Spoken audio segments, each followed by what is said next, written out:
क्या आप तैयार हैं भारत के उस शहर को देखने के लिए जहां का पत्थर भी सोने जैसा चमकता है, जहां इतिहास और रोमांच का ऐसा संगम है जो आपको कहीं और नहीं मिलेगा। खम्मा घाटी फ्रेंड्स, मैं हूं दिवाकर कुकरेती और ट्रैवल स्केप्स विद डीके में आज हम एक्सप्लोर करेंगे Jaisalmer the golden city. Jaisalmer घूमने के लिए हमने 2 दिन की एक बहुत अच्छी आइटनरी बनाई और उस आइटनरी के हिसाब से हम चलते चले गए। डे 1 में सबसे पहले हम पहुंचे तनोट माता मंदिर। तो अभी हम पहुंचे हैं तनोट माता मंदिर में और स्ट्रेट फॉरवर्ड हम जैसलमेर से आए हैं। जैसलमेर से डिस्टेंस करीब 120 किलोमीटर का है और इस मंदिर की बहुत महिमा है। इस मंदिर की तनोट माता, इनका ओरिजिनल स्वरूप जो है ये अवतार है हिंगलाज माता मंदिर का, जो बलूचिस्तान में अभी हैं। इनकी महिमा तब बढ़ गई जब 1965 और 1971 में पाकिस्तान वॉर हुआ था इंडिया का, जो उसमें पाकिस्तान ने हजारों बम गिराए थे इस एरिया में और इस मंदिर पे भी गिराए थे। तो बाहर तो ये बम फटे हैं लेकिन अंदर बहुत ज़्यादा बम जो गिराए गए वो नहीं फटे। तो उन बमों को यहाँ पर डिफ्यूज करके रख दिया गया है, वो अभी भी आप देख सकते हैं। इस मंदिर की महिमा तब से ही बहुत ज़्यादा बढ़ गई और आज इसकी पूरी मैनेजमेंट, इसकी पूजा से लेकर के, इसकी सेवा से लेकर के और पूरा इसका रख रखाव BSF ही करता है। और BSF के संचालन में यार यहाँ पर तमाम जो लोग जैसलमेर घूमने आते हैं यहाँ जरूर आते हैं। उसके बाद में हम बालियांवाला गए और बालियांवाला के बाद में हम लोंगेवाल वॉर म्यूजियम को देखने गए। वेलकम है आपका ये पाकिस्तान बॉर्डर पे, ये बालियांवाला बॉर्डर है। तो चलें थोड़ा देखते हैं फेंसिंग को। तो फ्रेंड्स, आज की जर्नी बहुत रोमांचक जर्नी है और ये सामने देखें, ये जो फेंसिंग हो रही है ये पाकिस्तान बॉर्डर है। ये पूरा फेंसिंग लगा हुआ है और इधर ये जो फ्लैग लगा हुआ है ये इंडिया की चौकी है। इधर हमारी फोर्स होती है, एक सिक्योरिटी होती है BSF की तरफ से। और उस साइड में आप देखिए वो रेड सा फ्लैग लगा हुआ है, वो पाकिस्तान का है। और अब हम निकल रहे हैं लोंगेवाल बॉर्डर की तरफ। तो बहुत फॉर्चुनेट हूँ मैं कि आज इस जगह पे लोंगेवाल बॉर्डर पे मैं हूँ और ये जगह, ये वही जगह है जहाँ पर 1971 का वॉर हुआ था इंडिया और पाकिस्तान के बीच में। पाकिस्तान ने जब 1971 में बांग्लादेश आज़ाद हो रहा था, उसके साथ साथ ईस्ट फ्रंट में हमारा वॉर चल रहा था। पाकिस्तान ने धोखे से वेस्टर्न फ्रंट में ये वॉर खोल दिया था और पाकिस्तान की एक बड़ी टुकड़ी जो है, जिसमें करीब 3 से 4 हज़ार लोग थे, 3 से 4 हज़ार लोगों के साथ में उनने इंडिया पे अटैक कर दिया। और इस जगह पे मेजर चांदपुरी, जो उनकी लीडरशिप में करीब 120 सैनिक थे यहाँ पर। और पाकिस्तान की सेना के पास में 40 से 45 टैंक्स थे, मशीनरी थी और 4000 के करीब सैनिक थे और उन्होंने अटैक करना शुरू कर दिया। तो मेजर चांदपुरी ने पीछे हटने की बजाय इसी जगह पर उनको रोक दिया था और ये बिल्कुल वही जगह है। और हमारे सिर्फ 2 सैनिक मारे गए थे उसमें और पाकिस्तान के करीब 150 सैनिक उसमें मारे गए थे और सारी उनकी मशीनरी जो है, आसपास आप देख रहे हैं ये टैंक पाकिस्तान के, ये ट्रक, ये सब डिस्ट्रॉय कर दिए थे इंडियन आर्मी ने, एयरफोर्स ने। तो बहुत ये जगह है, फील हो रहा है यहाँ पर आकर के कि कैसे हमारी सेना ने 1971 में, और मेजर चांदपुरी के उनकी बहादुरी को मैं सैल्यूट करना चाहता हूँ कि कैसे उन्होंने इस पाकिस्तान की इतनी बड़ी सेना को रोक के रखा होगा रात भर। और जब सुबह हुई तो हमारी एयरफोर्स आई और तब जाकर के डिस्ट्रॉय किया गया। तो उनको धोखे में रखा चांदपुरी ने कि हमारे पास इंडिया की तरफ से बड़ी फोर्स है, जबकि ये छोटी फोर्स थी। और इस जगह को आज ये देख सकते हैं, एक मेमोरियल बना दिया गया है, ये वही स्पॉट है। और पीछे ये उधर सामने आप देखें, वो सामने वो पाकिस्तान का बॉर्डर है, उसके पीछे वो हमारा वॉच टावर है, उसके पीछे वो पाकिस्तान का बॉर्डर है। और ये देखें, ये वो 1971 का वो भयावह दृश्य दर्शा रहा है। ये पाकिस्तान का ट्रक है जो डिस्ट्रॉय किया गया होगा और इसी जगह पे ये डिस्ट्रॉयड था। ये यहाँ पर इसको एक मेमोरी की तरह यहाँ पर इंडियन फोर्स ने रख दिया है ताकि हम लोग इसको देखें, विजिट करें। और ये पाकिस्तान का डिस्ट्रॉयड T-59 टैंक है और देखें 1971 के वॉर में कैसे इसको डिस्ट्रॉय कर दिया होगा इंडियन आर्मी ने, इंडियन एयरफोर्स ने। तो ये मेमोरी है, आज की डेट में रखा गया है। ये बीच में अगर आप देखें तो ये बिल्कुल उस समय वॉर के लिए इस तरह के ट्रैक्स बनाए जाते थे। और ये 1971 का जो वॉर हुआ था यहाँ पे, उसी को बेस करते हुए बॉर्डर फिल्म बनी है। और आफ्टरनून में हम पहुंचे सम के सैंड ड्यून्स को देखने। तो फ्रेंड्स, फाइनली हम पहुंच गए हैं सम में और असल में ये है राजस्थान, ये राजस्थान है, ये रेत है। और असल राजस्थान का मतलब यही है, रेगिस्तान। और मेरे आप सामने देख रहे हैं ये पूरी टेंट सिटी है, पूरी टेंट सिटी है। और ये दूर दूर तक नजर, हम जहाँ भी आपकी जाएगी दूर दूर तक आपको सिवाय रेत के और कुछ नजर नहीं आएगी। बीच में ये छोटी छोटी कंटीली झाड़ियाँ जरूर नजर आएंगी। तो तो चारों तरफ ये कंटीली झाड़ियां हैं और रेत है, और रेत के इसी को सैंड ड्यून्स बोलते हैं। सैंड ड्यून्स यही है कि हवा से ये रेत उड़ती है और इसके टीले बन जाते हैं, और इन टीलों पे अगर आप चल रहे हो, अगर आप यहाँ के लोकल नहीं हैं तो आप गुम सकते हैं, क्योंकि सुबह आप जिस रास्ते से गए थे शाम को वो रास्ता बदल सकता है। रेत हवा अभी भी बहुत तेज चल रही है, और यहाँ का टेम्परेचर सर्दियों में माइनस में चला जाता है और गर्मियों में 55 डिग्री के ऊपर चला जाता है। ये तमाम जो कैंप्स दिख रहे हैं, ये टेंट सिटी दिख रही है, यहाँ पर ये लोग स्टे करवाते हैं। सम के धोरों पर यहाँ ऊंट की सवारी और जीप सफारी के रोमांच ने दिन बना दिया। रात को कैंप में राजस्थानी लोक नृत्य और संगीत का आनंद लेकर हम वापस शहर आए। दूसरे दिन हमने जैसलमेर की गलियों को खंगाला। सबसे पहले हम सुबह सुबह पहुंचे पटुओं की हवेली। इसकी बारीक नक्काशी देखकर आप हैरान रह जाएंगे।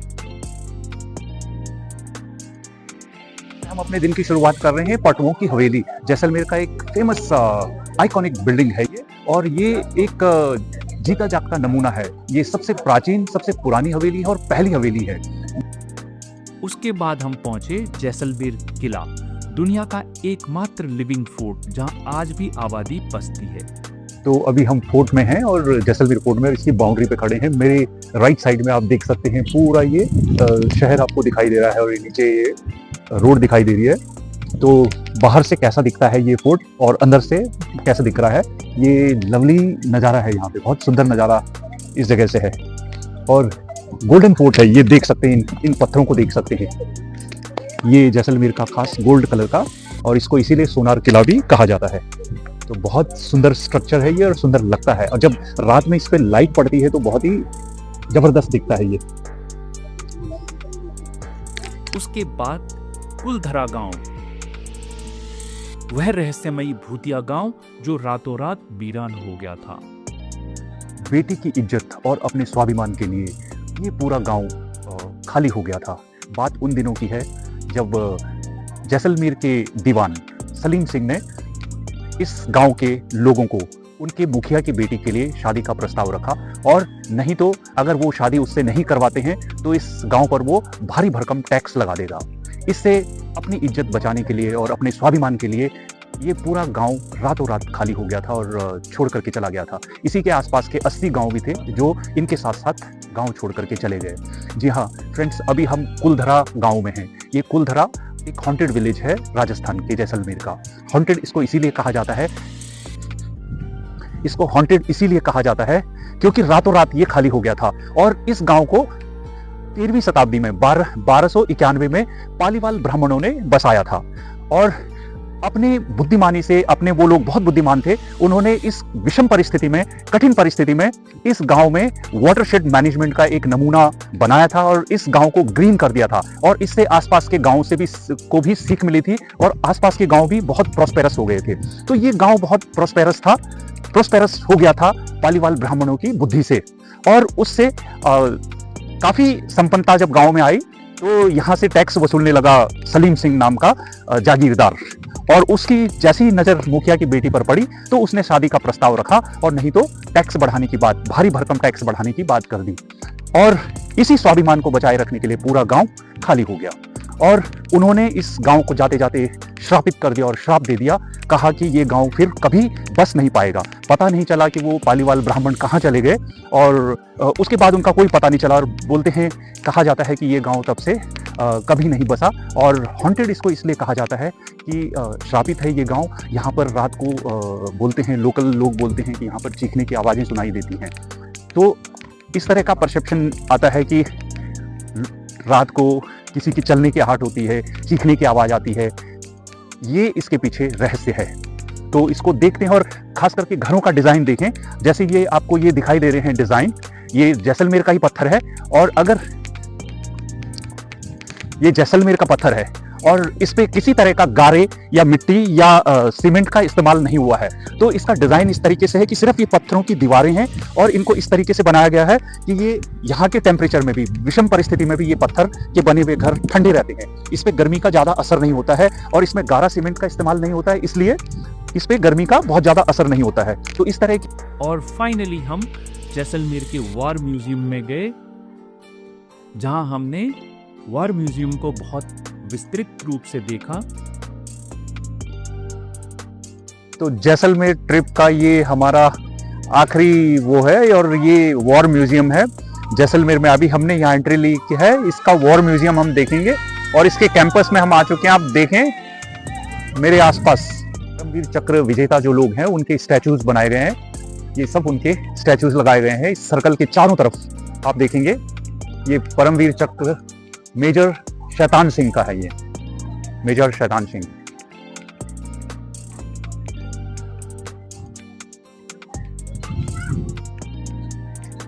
और सामने देखिए कितना शानदार ये स्लोगन लिखा हुआ है, our flag does not fly because the wind moves it, it flies with the last breath of each soldier who made the supreme sacrifice protecting it.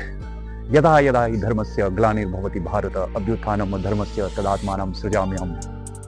बात करते हैं कनेक्टिविटी की। जैसलमेर कैसे पहुंचें? जैसलमेर पहुंचना अब बहुत आसान है।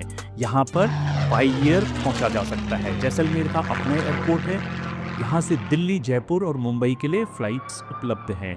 यहाँ का नज़दीकी बड़ा एयरपोर्ट जोधपुर है जो 300 किलोमीटर के डिस्टेंस पे है।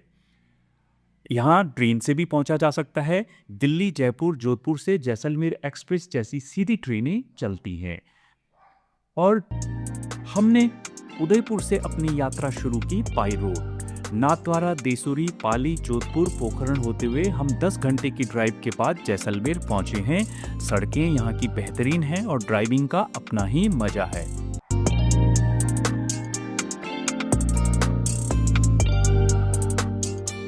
अब अगला स्टेप आता है कि कहाँ रुकें और कहाँ खाएं। तो जैसलमेर में रहने के लिए हमने चुना नाकोड़ा भवन, जो जैन ट्रस्ट का भवन है। यह एक बहुत ही शानदार बजट ऑप्शन है। उदयपुर से अपनी यात्रा शुरू करी थी 8 बजे के आसपास और करीब करीब हम 7 बजे जैसलमेर पहुंचे हैं। और जैसलमेर में हमने नाकोड़ा भवन, ये जैन ट्रस्ट का भवन है, यहाँ पर अपनी बुकिंग करवाई थी और फाइनली हमें यहाँ पर रूम भी मिल गया। 3 बेडेड रूम मैंने यहाँ पर बुक करवाया था अपने लिए और अपने ड्राइवर के लिए एक अलग से रूम बुक करवाया था। तो चलिए इसके अंदर चलते हैं और रूम्स का टूर करते हैं। यहाँ हमें लगभग 1300 रुपये में एक ट्रिपल बेडेड एसी रूम मिल गया। सबसे अच्छी बात यह है कि यहाँ ड्राइवरों के लिए भी अलग से कमरे की सुविधा है, जो रोड ट्रिप वालों के लिए बहुत बड़ी राहत है। आप यहाँ पर डायरेक्टली ट्रस्ट के बुकिंग नंबर्स पे बात कर सकते हैं और अपनी बुकिंग को इंश्योर कर सकते हैं। खाने की बात करें तो नाकोड़ा भवन का सात्विक और पौष्टिक भोजन लाजवाब है। मेरे सामने ये मीठा है, इसको लापसी बोलते हैं राजस्थान में। ये मसूर की दाल है साबुत, ये सांभर है, एक पोहा है, इडली है और ये खाकरा है। तो और चाय साथ में है, चाय कटोरी में मिलती है। ये ढेर सारी वैरायटी है। इसकी कॉस्ट 80 रुपये। इसके अलावा हमने हनुमान चौराहा स्थित जम्बेश्वर भोजनालय में भी खाना खाया, जहां का शुद्ध राजस्थानी स्वाद आप कभी नहीं भूलेंगे। तो रात का डिनर करने हम आए हैं जैसलमेर में हनुमान चौराहे पे और ये जम्बेश्वर भोजनालय है। जम्बेश्वर भोजनालय की ये थाली मेरे सामने आई है और इस थाली में चपाती है, दाल है, सब्जी है और कढ़ी है। ये सैलेड्स हैं, चटनी है, अचार है, तो और राइस भी आएगा इसमें। इसकी कॉस्ट है 120 रुपया। अब इसको टेस्ट करते हैं कैसा है इसका टेस्ट। और ये टेस्ट करें हम, ये सब्जी है कुछ, ये गोभी की सब्जी है, गीली सब्जी है, ठीक है, सो और ये दाल है, ओके। और कढ़ी, ये कढ़ी है, कढ़ी में ये सांगरी डाली हुई है।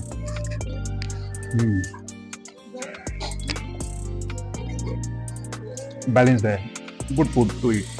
मुझको लगता है सिंपल सी थाली है। फ्रेंड्स, मैंने जैसलमेर स्टे, लौंगेवाल और बालियावाला वाटर विजिट, तनोट माता विजिट, सम के सैंड ड्यून्स में फन, पटवों की हवेली और जैसलमेर फोर्ट के सेपरेट वीडियोस बनाए हैं। अगर आपको डिटेल में ये वीडियोस देखने हैं तो आप प्लेलिस्ट में इनको जाकर के देख सकते हैं। तो फ्रेंड्स, यह था हमारा जैसलमेर का 2 दिन का छोटा लेकिन यादगार सफर। अगर आप कम बजट में लग्जरी एहसास चाहते हैं तो जैसलमेर जरूर आएं। वीडियो पसंद आया हो तो ट्रैवलस्केप्स विद टीके को सब्सक्राइब करें और बेल आइकन दबाएं। मिलते हैं अगले एडवेंचर पर। खम्मा घड़ी।